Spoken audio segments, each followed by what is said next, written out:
हे माता वैष्णो, आपकी नवरात्रि की इस वीडियो को जो भी भक्त सच्चे दिल से लाइक करे, उसकी गरीबी, तमाम परेशानी, जीवन की दरिद्रता को दूर कर देना।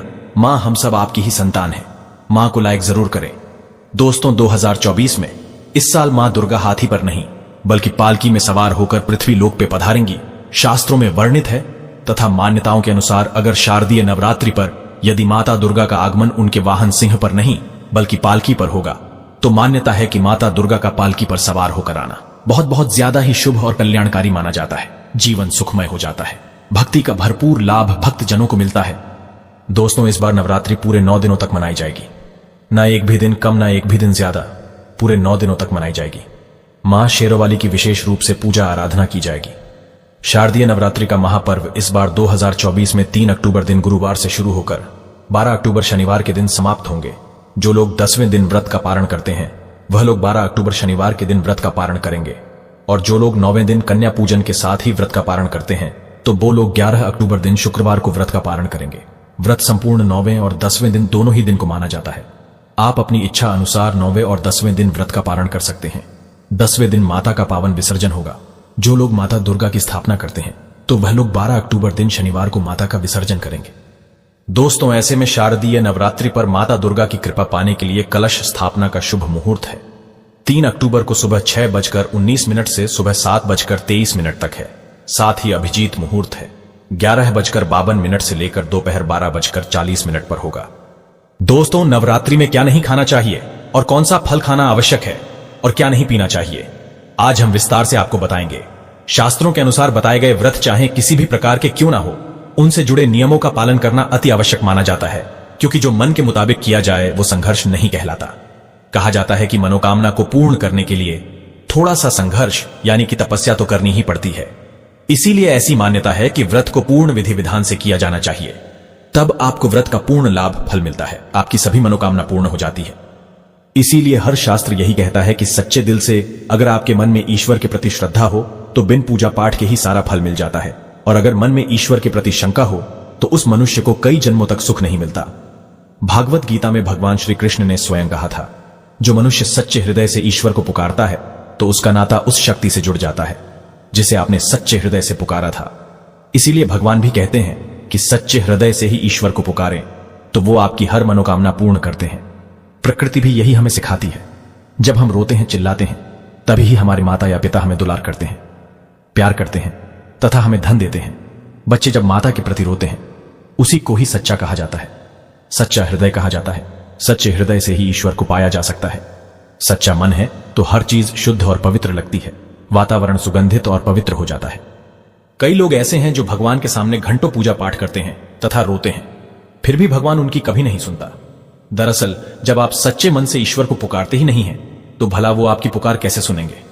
दोस्तों, ये तो थी वो बातें जो भक्त और ईश्वर के बीच की हैं। अब हम जानते हैं नवरात्रों के दौरान क्या नहीं खाना चाहिए और क्या नहीं पीना चाहिए, और कौन सा फल खाने से व्रत संपूर्ण और सफल हो जाता है। दोस्तों, हमारे चैनल को सब्सक्राइब जरूर करें और इस बेल आइकॉन को दबाना ना भूलें। तो आइए शुरू करते हैं।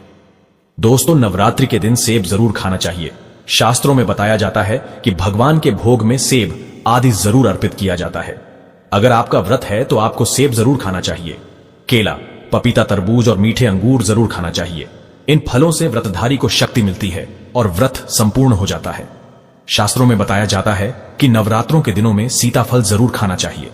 सीताफल खाने से 10 ऐसी बीमारियां हैं जो खत्म हो जाती है। माना जाता है कि नवरात्रों के दिनों में सीताफल का घर में प्रवेश होना बड़ा ही शुभ माना गया है।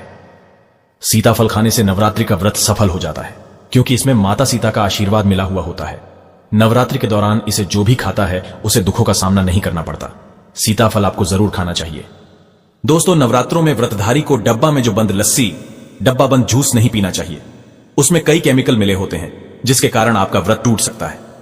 जब भी आप फलों का जूस पिएं तो याद रखें उसमें नमक ना डालें, नहीं तो व्रत टूट जाएगा। साथ ही साथ जूस में बर्फ भी नहीं डालना चाहिए। फलों का सादा जूस पीने से व्रत सफल होता है। दोस्तों, नवरात्रि के दौरान सिंगाड़े का आटा या कुत्तू का आटा खाने से पहले यह देख ले कि आटा पुराना नहीं होना चाहिए, क्योंकि पुराने आटे में कीड़े वगैरह पड़ जाते हैं जिसके कारण आपका व्रत टूट सकता है, क्योंकि ये छोटे छोटे कीड़े हमें दिखाई नहीं देते और आपके मुंह तक पहुंच जाते हैं। ऐसा आटा खाना मतलब कीड़े मकोड़े का मांस खाने के बराबर माना गया है। नवरात्रि के दौरान आप शाम के समय खाने में दही ले सकते हैं, आलू वगैरह खा सकते हैं, साबूदाने की टिक्कियां बनाकर खा सकते हैं, साबूदाने के और आलू के पापड़ भी खा सकते हैं। कई सब्जियां तो ऐसी हैं जो नवरात्रि के दौरान भोजन में शामिल कर सकते हैं। इससे आपको एनर्जी मिलेगी और व्रत सफल हो जाएगा। नवरात्रि के दौरान आप दूध पी सकते हैं जो आपको ताकत देगा। चाय वगैरह भी पी सकते हैं, लेकिन याद रहे उसमें नमक ना डालें। एक बात का ध्यान रहे, व्रतधारी को पेट भर खाना यानी गले तक भोजन नहीं करना चाहिए, नहीं तो व्रत रखने का कोई भी फायदा नहीं होगा। थोड़ा थोड़ा खा सकते हैं। दोस्तों, नवरात्रि के 9 दिन आदि शक्ति मां दुर्गा को समर्पित होते हैं। नवरात्रि के 9 दिन माता रानी के 9 अलग अलग स्वरूपों का पूजन किया जाता है। नवरात्रि के 9 दिनों में माता रानी को अलग अलग स्वरूप के हिसाब से अलग अलग पुष्प, अलग अलग भोग अर्पित किए जाते हैं।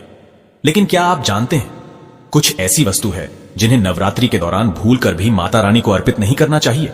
अगर इन वस्तुओं को आप गलती से भी माता रानी को अर्पित कर देते हैं तो आपको व्रत और पूजन का पूर्ण लाभ नहीं होगा। इसीलिए माता रानी की कृपा प्राप्त करने के लिए आपको यह जानना अति आवश्यक है कि वो कौन सी ऐसी वस्तु है जो माता रानी के पूजन में भूलकर भी इस्तेमाल नहीं करना चाहिए। तो आइए मां का जयकारा लगाते हुए वीडियो को शुरू करते हैं। दोस्तों, नंबर 1, नवरात्रि के दौरान शादीशुदा महिलाओं को सफेद कपड़े पहनकर पूजा पाठ नहीं चाहिए। साथ ही साथ काले कपड़े भी नहीं पहनना चाहिए। इससे पूजा, व्रत आदि खंडित हो जाते हैं। माता की चौकी जब आप लगाए तो उसके नीचे कागज नहीं लगाना चाहिए। माता की चौकी हमेशा लाल कपड़ा बिछाकर ही बनानी चाहिए। हमेशा याद रहे, नवरात्रों के इन 9 दिनों तक व्रतधारी को अपना आसन मां की चौकी के आगे ही लगाना चाहिए और वहीं पर आपको सोना चाहिए। मंदिर को नवरात्रों के दौरान अकेला नहीं छोड़ा जाता, बहुत ही अशुभ माना जाता है। इससे दुर्गा माता नाराज हो जाती है और हमेशा के लिए चली जाती है। दोस्तों, नंबर 2, नारियल। हिंदू धर्म में नारियल को समृद्धि, धन, श्रद्धा और सम्मान का सूचक माना जाता है। नारियल को श्रीफल भी कहा जाता है। नारियल को सुख समृद्धि में वृद्धि करने वाला माना जाता है। नारियल का हर मांगलिक कार्य में विशेष महत्व होता है। जैसे कि आप सभी जानते हैं कि माता रानी के कई मंदिरों में नारियल से बलि भी दी जाती है और माता रानी के पूजन में नारियल का इस्तेमाल हम सभी करते हैं। खासकर कलश की स्थापना नारियल रखकर ही की जाती है। माता रानी के पूजन में हम नारियल इस्तेमाल करते समय कुछ गलतियां कर बैठते हैं। दोस्तों, नारियल कई प्रकार के होते हैं, एक हरा, दूसरा सूखा। जिसके अंदर पानी होता है, जिस नारियल के अंदर पानी होता है। माता रानी के पूजन में सदैव पानी वाला और जटा वाला नारियल ही इस्तेमाल करें। नारियल पूर्ण होना चाहिए। नारियल चटका हुआ या टूटा हुआ नहीं होना चाहिए, क्योंकि साबुत नारियल ही पूर्ण और पवित्रता का प्रतीक होता है। साबुत नारियल ही सुख समृद्धि का प्रतीक होता है। साबुत नारियल को ही श्रीफल यानी कि मां लक्ष्मी का फल कहा जाता है। नवरात्रि में माता रानी के कलश की स्थापना करते समय जटा वाला यानी पानी वाला नारियल ही कलश पर स्थापित करना चाहिए। दोस्तों, साथ ही यह ध्यान रखना चाहिए कि नारियल को सदैव कलश के ऊपर लेटाकर रखना चाहिए। घट स्थापना करते समय कभी भी नारियल को खड़ा करके नहीं रखा जाता। नारियल को सदैव लेटाकर कलश के ऊपर रखा जाता है। साथ ही नारियल को स्थापित करने से पहले आप नारियल को लाल कपड़े में लपेटकर उस पर और फिर लाल चुंदरी उड़ाकर आप नारियल को कलश के ऊपर स्थापित करें। शास्त्रों के अनुसार कलश के ऊपर जब सही तरीके से नारियल रखा जाता है और सही प्रकार का नारियल रखा जाता है, तभी व्रत और पूजन का पूर्ण फल प्राप्त होता है। यह भी ध्यान रहे कि महिलाएं माता रानी को नारियल अर्पित तो कर सकती हैं, लेकिन कभी भी माता रानी के सामने नारियल को भूलकर भी ना तोड़े, क्योंकि नारियल बीज रूप होता है और स्त्रियों बीज रूप से ही शिशु को जन्म देती है। इसीलिए कभी भी महिलाओं को नारियल नहीं तोड़ना चाहिए।